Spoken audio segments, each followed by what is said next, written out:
Hello students, आज हम लोग कंप्लीट करेंगे पार्ट 7 ऑफ बेसिक मैथमेटिक्स, जो क्लास 11th क्लास के बच्चों के लिए, जो बिगिनर्स हैं, जो पहली बार सीख रहे हैं, उनके लिए हम जो चैप्टर स्टार्ट कर रहे हैं। ये पार्ट 6 हमने कवर कर रखा है। पार्ट 6 में हमने जो एंड किया था, आखिरी में मैंने बोला था will cover in part 6, actually that was part 6, ये 7th है। तो अब हम लोग डेफिनेट इंटीग्रेशन का, which is area under the curve, हम लोग यहाँ पे उसके एप्लीकेशन पार्ट को देखेंगे। तो मान लो मुझे बहुत ही सिंपल सा एग्जांपल ले रहा हूं, जो तुम लोग जानते हो, एरिया निकालना है मुझे। y is equal to x का एरिया निकालना है, x इज इक्वल टू 2 तक। ये मान लो x एक्सिस है, मीटर में मैं इसको यूज कर रहा हूं, ये y एक्सिस है, मुझे ये एरिया चाहिए। तो तुम बोलोगे सर इसके लिए इंटीग्रेशन क्यों यूज करें, डायरेक्टली फाइंड आउट कर लेते हैं। तो चलो डायरेक्टली देखते हैं। ट्रायंगल है half base into height, base is 2। अब y is equal to x है तो हाइट भी 2 ही होगा। आप चाहो तो उसके लिए यूज कर लो y और x, ये टेबल x2 तो y2, तो एरिया आ जाएगा 2 स्क्वायर मीटर। ये एरिया हो गया। बट अगर मुझे इंटीग्रेशन से सॉल्व करना हो तो मैं बोलूंगा y dx। लिमिट क्या होगा, x इज इक्वल टू 0 से x इज इक्वल टू 2 तक, y is equal to x है। अब ये x dx हो गया। अब x dx हो गया, x is equal to 0 to 2। इसको इंटीग्रेशन, x dx का integration x square by 2, 0 to 2। पहले हम x की अपर वैल्यू को रखेंगे 2 का square minus lower value which is 0, 4 minus 0। एक बार मैं फिर से ये बता देता हूं कैसे यूज करेंगे। मान लो लेट इंटीग्रेशन है कोई, fx का इंटीग्रेशन आता है gx प्लस सी। देन अगर आपको इंटीग्रेट करना हो x1 से x2 तो ये आ जाएगा x1 से x2। पहले आप अपर वैल्यू, अपर लिमिट जहां जहां x होगा वहां रखोगे, फिर माइनस जहां जहां x होगा वहां x1 लिखोगे, फिर सॉल्व करोगे। उसी को अप्लाई किया है। x dx का इंटीग्रेशन x स्क्वायर बाई 2, फिर जहां जहां x है वहां अपर लिमिट पुट करेंगे x स्क्वायर, फिर माइनस जहां जहां x है वहां लोअर लिमिट पुट करेंगे। फिर यहां कांस्टेंट नहीं आता बिकॉज डेफिनेट हो जाता है, तो यहां से भी आंसर आ रहा है। बट अब इसका एप्लीकेशन का इंपॉर्टेंस तुम्हें यहां नहीं पता चलेगा, बिकॉज इसका तुम एरिया तो जानते हो। अगर तुमसे कोई कहे, जो तुम्हें शायद नहीं पता है, अभी ट्रिग्नोमेट्रिक में आज बताऊंगा, ट्रिग्नोमेट्री ये एक कर्व है, साइन कर्व कहते हैं इसको। इसका एरिया तुमसे कोई पूछे तब कैसे निकालोगे? यू कांट गेट, नहीं निकाल सकते आप ऐसे। तो ऐसे एरिया, कोई टिपिकल सा कर्व है, कोई स्क्वायर है, उसका एरिया निकालने के लिए आपको जरूरत पड़ती है इंटीग्रेशन की। तो चलो ये एग्जांपल मान लो, हमें पता है ये साइन का फंक्शन है, हमें यहां तक का एरिया चाहिए। तो एरिया होता है y dx, लिमिट 0 से पाई, y है साइन x, 0 से पाई, साइन का इंटीग्रेशन होता है minus of cos, cos upper limit minus cos lower limit. Cos pi कितना होता है, -1 होता है। कॉस 0 कितना होता है, 1 होता है। तो एरिया होता है 2 यूनिट, मीटर स्क्वायर में ले सकते हो या कुछ भी। तो इस तरह से कोई टिपिकल कर्व का भी आप एरिया निकाल सकते हो। नोट करिए, एक और एग्जांपल बताता हूं आपको।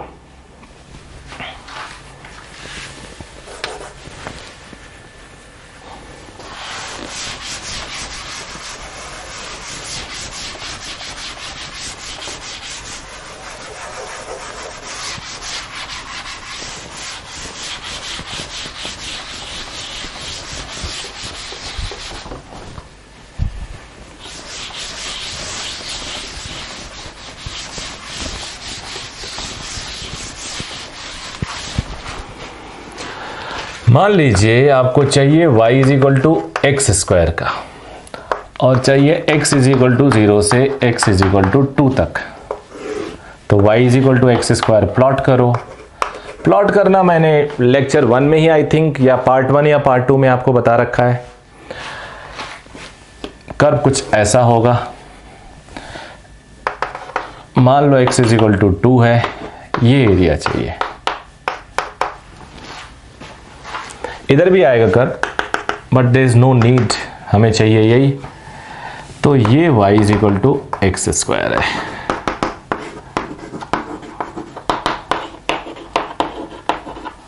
जीरो टू 2, एक्स स्क्वायर का x cube by 3, upper limit 2 to the power 3 minus lower limit 0 to the power 3, 8/3 unit. Unit लिख देते हैं जब हमें नहीं पता मीटर है, क्यूब है, मीटर, सेंटीमीटर है, या कुछ भी। Unit, square unit basically, square of length unit. तो इस तरह से आप डेफिनेट इंटीग्रल कर सकते हो। और भी बहुत सारे क्वेश्चन हो सकते हैं। एक और एग्जांपल कर लेते हैं, यहां पे कर देता हूं मैं।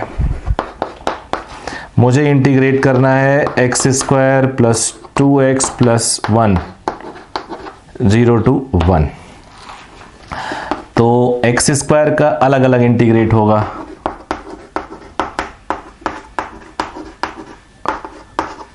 dx लिमिट रख लेंगे अभी। एक्स स्क्वायर का इंटीग्रेशन एक्स क्यूब बाई 3,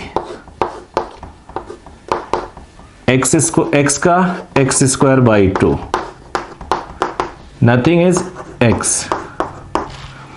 तो 1/3 x cube 1 cube minus 0 cube, 2 से 2 कैंसिल हो गया।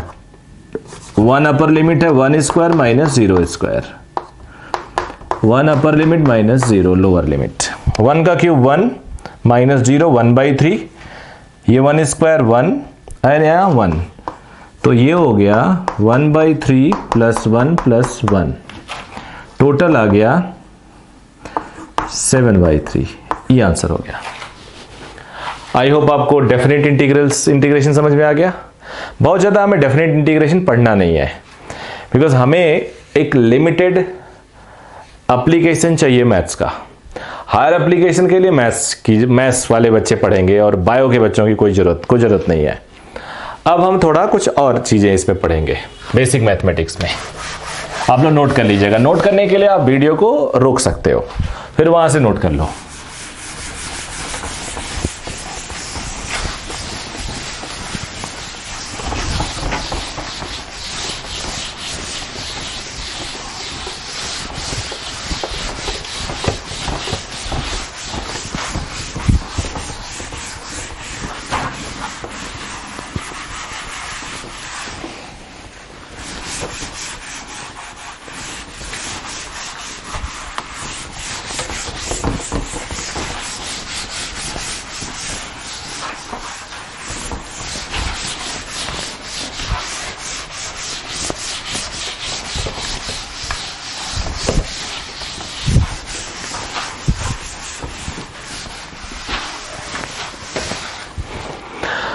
अब हम लोग बात करते हैं एक्सपोनेंशियल की। एक कांस्टेंट होता है e, जिसे हम एक्सपोनेंशियल कहते हैं। e एक टर्म यूज किया जाएगा, आपको काफी ज्यादा यूज किया जाएगा मैथ्स में, बहुत ज्यादा, फिजिक्स में भी काफी यूज होता है। ये कांस्टेंट होता है 2.718। वैसे इसकी वैल्यू काफी आगे तक जाती है, बिकॉज फिक्स वैल्यू है तो कांस्टेंट, बट डेसिमल के काफी प्लेसेस तक आप लिख सकते हो। अभी आपको ज्यादा जरूरत नहीं है, इट्स अ कांस्टेंट टर्म। लेकिन अगर हम y is equal to e to the power x लिखते हैं, तो अब इसका कर्व ऐसे बनता है, बेसिक नॉलेज चाहिए आपको, ऐसे। आप जरा चेक कर लो। एक चीज और मैं इससे पहले बता दूं, मान लो बहुत इंपॉर्टेंट है, मेडिकल के स्टूडेंट तो कई बार कंफ्यूज कर जाते हैं फ्यूचर में अगर शुरू में नहीं पढ़े हों। x to the power infinity can be 0, can be 1 and can be infinite. Infinite tends to कहते हैं, इक्वल टू नहीं लिखा जाता टेक्निकली।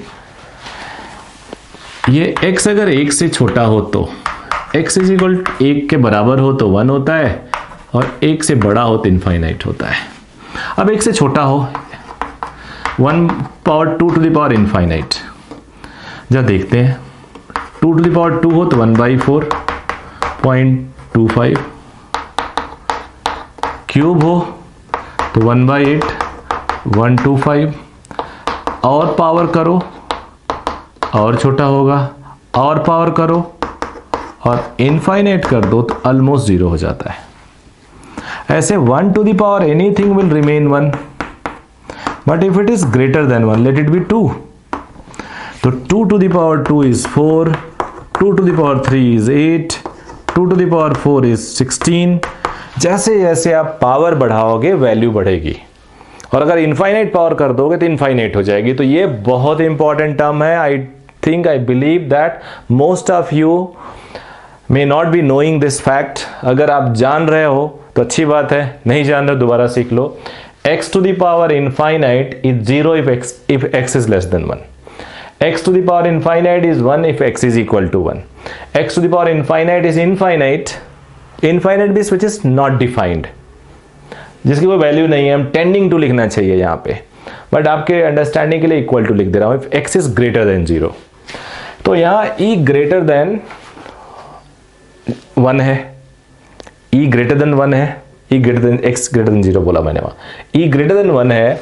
तो अगर हम x की वैल्यू, जैसे x को हम अगर माइनस इनफाइनाइट टेंड करते हैं, माइनस इनफाइनाइट मतलब इधर को, ये माइनस इनफाइनाइट को जा रहा है, ये प्लस इनफाइनाइट को जा रहा है, तो e to the power minus infinite will be 1/e to the power infinite and 1/2718 to the power infinite. अब एक 1/2 हो गया है, 2 पॉइंट समथिंग, एक से छोटा हो गया तो 0। तो ये जो कर्व है, तुम सोच रहे हो कि ये लाइन कहाँ जाके मिलेगी, मैंने इस लाइन को दिखाया। अब जैसे जैसे हायर क्लासेस में जाओगे आपको हर चीज़ की डेफिनेशन, हर चीज़ की थॉट आपको देखनी है, आपको सोचना है क्या ये। तो ये कर्व एक्स एक्सिस को मिलेगा बहुत दूर, इनफाइनाइट पे, पीछे की तरफ इनफाइनाइट पे। देखो ना, माइनस इनफाइनाइट, माइनस को अगर प्लस में कन्वर्ट करना तो 1 अपॉन कर दो बेस क्वांटिटी को, 1 अपॉन ही कर दिया, 1 अपॉन इज लेस देन 1। अब लेस देन 1 पे पावर इन्फिनिटी विल 0, तो y की वैल्यू 0 हो जाएगी, because e to the power minus infinity 0 होगी। कहां पे? यहां पीछे। जब x की वैल्यू 1 करोगे तो y is equal to x की वैल्यू 0, यहां पे x की वैल्यू 0 होती है, x 0 हो जाएगा तो y e to the power y is equal to e to the power 0, anything to the power 0 is 1, तो यहां 1 पे कट करेगा। और जब x की वैल्यू इन्फिनिटी करोगे, e to the power infinity will remain infinity, तो यहां पे इन्फिनिटी पे जाके मिलेगा। ये बड़ा तेजी से बढ़ता है। We generally use a term exponentially grow कर गया। कोरोना वायरस के केसेस एक्सपोनेंशियली ग्रो कर गए। ग्राफ देखोगे तेजी से ऐसे बढ़ रहा है। कोरोना का स्प्रेड देखिए एक्सपोनेंशियली ग्रो करता है ऐसे। तो ये कर्व है e to the power x, we call it exponential. I hope अब इसको आप नोट कर लीजिए, और नोट करने के बाद हम लोग आगे मूव करेंगे पार्ट 7 में। Thank you.